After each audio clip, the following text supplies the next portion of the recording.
So we're having a conversation about the fitness challenge that I'm undertaking right now, the NS Squared Challenge.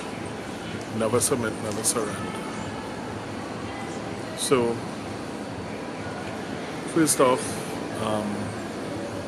in my formative years, I was a martial artist and a swimmer. So I was pretty much very active, very, very skinny. And as happens, when I started to work,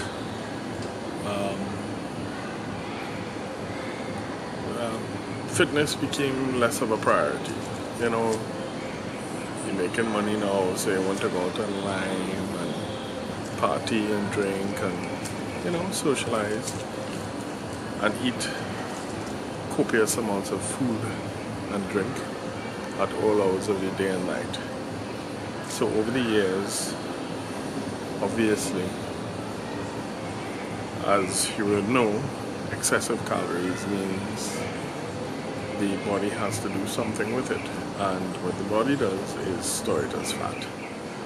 So I started my fitness journey in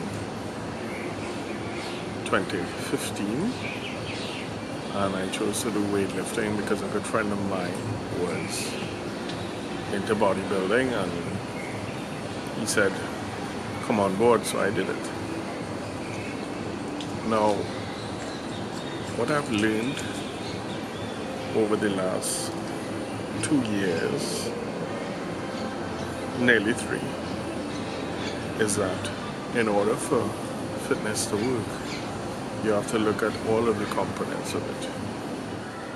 One, you need to have good nutrition, which is the most important part of fitness. No matter how good your training program is, you cannot out-train bad nutrition. So you can't eat pizza and KFC every day and expect to get ripped. Not gonna happen. The building blocks of nutrition, I'm not a nutritionist or dietitian, for the purposes of fitness, unless you have some dietary restrictions, proteins, carbs, and fats. Now you can check the bodybuilding.com forums. Once I find the link, I'll place it below. Gives you an idea as to how to calculate your resting metabolic rate, RMR, which means if you consume X amount of calories every day consistently, you will neither lose nor gain weight. Now you would probably hear people say, yeah, go on the keto diet. Keto diet is fine, but regrettably, you could check it yourself. There aren't any definitive studies on the longevity of a keto diet because people never stay on it long enough for one to know actually if it's going to last over a sustained period of time. Yeah, so if you do keto, depending on your body type, you're going to lose weight fast, but most of it is water weight, and as soon as you start to eat normally again, that's it, you're gonna put back on the weight. So it begs the question, how do we lose weight? Now, there are 2 ways you can lose weight. One, you can lose both. You can lose fat. You can lose both fat and muscle. It really depends on your goals. Now, if you do strength training, which is what I'm doing, which is weights, what happens is that when you're doing your strength training, you are putting on muscle and replacing the fat with muscle, so that the scale is not really your friend. If you go on the scale during the week, or during the first couple of weeks of starting strength training, you would wonder what you're doing wrong, because your weight may not go down, it might go up. But here's the key to strength training and why it's a good idea to do it. Strength training could also be body weight training, so TRX, planks, Pilates, yoga, all those are forms of strength training. It doesn't have to only be weight training. With strength training, you increase your muscle mass. When you increase your muscle mass, you increase the amount of calories that you burn. So immediately a light bulb should go off and say, well, strength training is probably a good thing for me to lose weight. However, it's in the long run. Second thing that is very important is your training program. A training program, there are training programs that you could go on the internet on bodybuilding.com or doing lifting, wherever you want. You could get a program that would be able to give you the results that you want. However, as humans, we're a bit impatient, so that what you would find is if you're not getting any results after a couple of weeks, you want to change the program. No, you can't do that. You have to stick with the program. Now, if you're not well versed on training programs, the best thing for you to do is to actually hire a personal trainer to be able to give you that attention, because they know how your body works and they would be able to guide you as to the best way to lose weight. Which brings another point up and another fallacy. You can't spot reduce fat. So everybody has, well, men generally have a belly problem. Women, it's the hips and the belly to a lesser extent. But doing 1,000 sit-ups isn't going to make your belly fat disappear. Not gonna happen. Fat is lost from the body overall. It's not in one particular section. So concentrating on one exercise is not going to make the fat in that section disappear.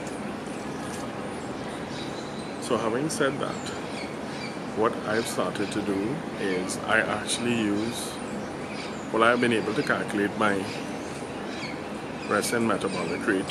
For this week, what I'm doing is trying to gauge exactly where that is. I weighed myself at the beginning of the week, Monday morning, before eating. No clothes, step on the scale. That is the only time you are supposed to weigh yourself. You never weigh yourself in the evening time with shoes on and clothes on. Forget that. Right?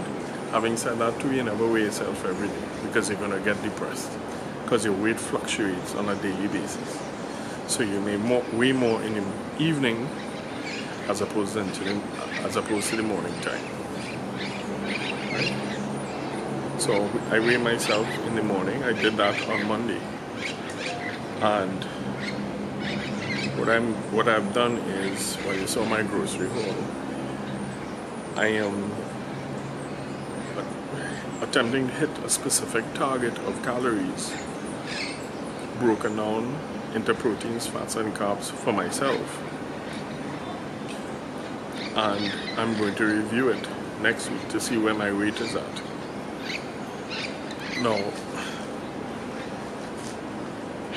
it's another fallacy also too that people believe that if they don't eat food, they will lose weight. Nothing is further from the truth. If you do not eat food, your body goes into starvation mode, hence and therefore any food it gets at indeterminate intervals is going to store as fat. So your best bet is to be on a proper diet so that your body receives food as it should to perform its daily functions, and hence and therefore it would burn the excess fat. Why is it going to burn the excess fat? Because when I calculate my resting metabolic rate, what I'm going to do is drop my calories by 200 calories first, which means that puts me in a caloric deficit. All of these terms you'll find online. Simple. If you're in a caloric deficit, the body needs 2,000 calories to perform normally, and I'm only eating 1,800, then it has to get the 200 from somewhere. Where is it going to get it? From the fat stores in your body. If you want to put on weight, bulk, you have to eat an excess of calories, right? But you have to be very careful how you do that, because you don't want to put on fat, you want to put on muscle. Generally you will hear about bodybuilders or weightlifters bulking, but my objective here is to lose weight. Now you'd ask yourself, why a 90-day period for weight loss, only 20 pounds? The reason is, between 1 to 2 pounds a week is healthy, sustainable weight loss for males and females. It varies. Males are a little higher than females, vice versa. It depends on your body type. Alright? So, trying to lose more than that, great, but sustainability over the long run may be lost. So I've started so early that I don't have to crash diet, which inevitably never works in the long run, because when you start back eating normal food, put back on the weight. I am treating my metabolism like gold. Because if you mess up your metabolism, you really would need a dietitian to actually help you out. Vis-a-vis some people who you see who would do a crash diet, every time they do a crash diet, it becomes harder and harder to lose weight, because their body's whole metabolic, hormonal system is totally out of whack. You should never try to crash diet. That lime juice, cayenne pepper thing, I like food too much. As we say, like food, I prefer, people say, well, wait a minute, you can't eat this and you can't eat that and you must cut this and must cut that. Bullshit. Bullshit. Food has no morals. Protein is protein, fat is fat, carbs is carbs. If you have them in the correct proportion in your diet, no problem. So if you want to eat bread, eat bread. It's just that you may not be able to eat as much bread as you would like. So that in order for diet to succeed also, you have to eat foods that you want. If you don't like kale, why the hell you putting kale in your diet for? Baby spinach, beets, arugula, normal lettuce, whatever. But don't put something in your diet that you know you're not going to eat. Next thing is consistency. So, when I first started the gym, I'm fully aware of the human body and how it behaves. In order for something to become a habit, you need to do it for at least 6 weeks. Continuously. Yeah. So what I was doing initially when I started in 2015 is I went to gym at 5 o'clock in the morning for 6 months. Yeah?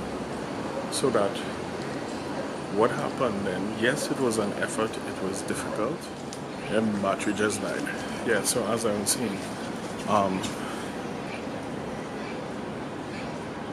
right. So yes, in order for your body to crave something and to want it, you need to persist and do it for a prolonged period of time. I did 5 o'clock in the morning for 6 months, and at that stage going to the gym was a part of me. So I could go in the morning. If I miss the morning, I would make sure and find the time to go in the afternoon or the evening. I had to go because I was addicted to it. My body wanted the rush from going to the gym. Next thing, most importantly for this particular challenge, is accountability. How do we make sure that we're doing what we're supposed to do? Well, my challenge is to lose 20 pounds, which means in order for me to know if it's working or not, I have to weigh myself. So I am not weighing myself every day.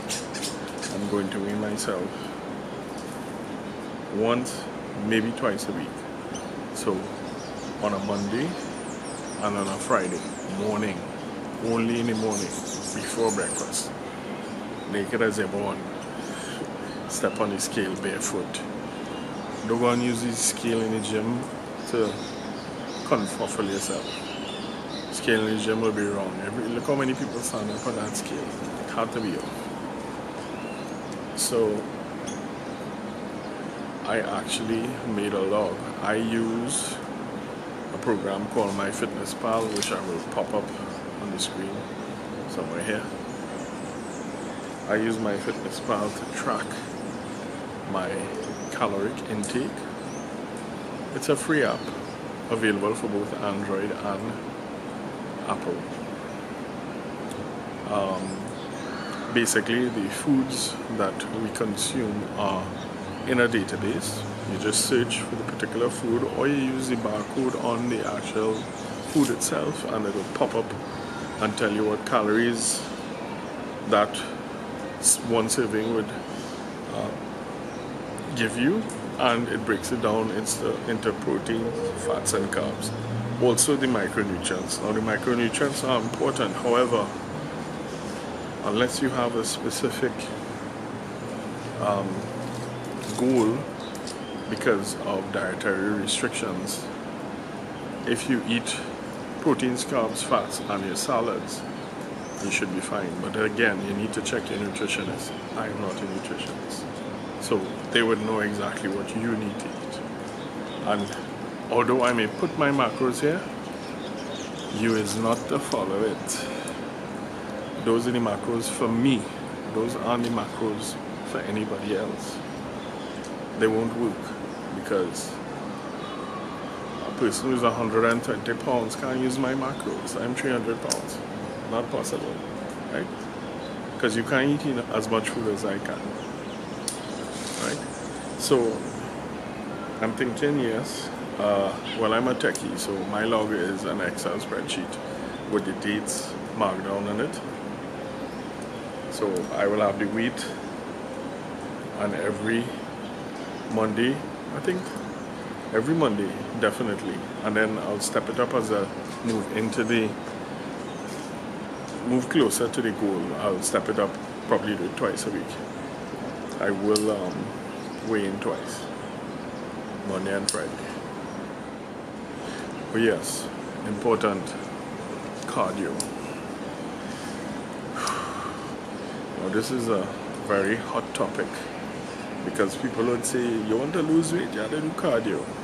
Yes, and also no. I'll tell you why.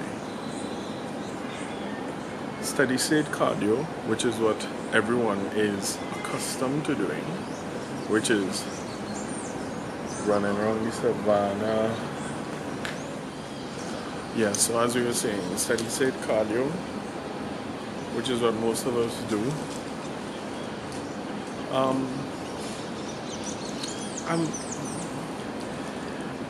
It does help with weight loss, but here's what your body does, because your body is a very intelligent, complex organism. If you run the savannah once, you now start, take your 45 minutes and you're blowing at the end of it because whoo, that was tough. You run it again and again and again. Every time you run the savannah, you'll run it in less time, which means you're going faster. But you're expending less calories. Why?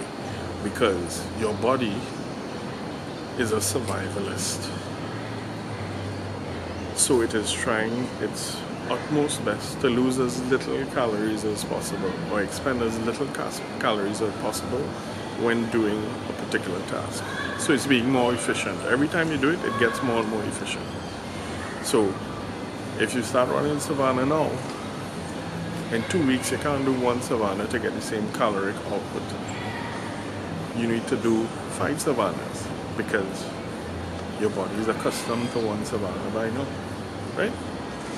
However, having said that, what would be a good thing for you to do for weight loss from a cardio perspective is HIIT cardio or even circuit. So you probably have seen the circuits where they have the medicine ball, they have the tire, the ropes, the ladders, the TRX. What you're doing is you're doing cardio, but you are continually changing up the type of exertion that you put out so that your body cannot adjust and become accustomed to it.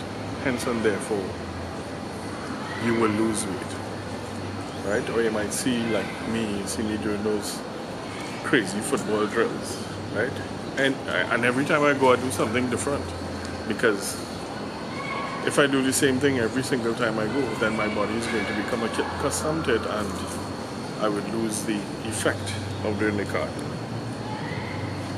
right? So to recap, nutrition, notice I'm not using the word diet, because diet regrettably has, from my perspective, a negative connotation. It implies that you're starving yourself. No, not a diet. Nutrition, proteins, carbs, fats. Consistent training and training program from a personal trainer, or if you feel you could make bodybuilding.com, fine. Or a TRX session, or Pilates session that you see, or P90X, right? But you have to do it, as I said, minimum 6 weeks, the same time, every single day. Every single day, same time. If you do it first thing in the morning, you have no excuse. You have no work, you don't have to, nothing. As you get up your bed, as you roll off your bed, you get up an hour earlier, you go and exercise, right? When we come back home in the afternoon, it's always, boy, I ain't feeling to exercise today. Them boys, they want to come on, they want to go online, so maybe I should go out online instead. No excuses. Third point is accountability, which means that you need to keep a log of all of your activities that you're actually doing, which is, in my case, the weight. I need to keep a track of my weight consistently. So that's it. Took me a while to make this video because I have so much to say and I don't want to make the video too long. So peace.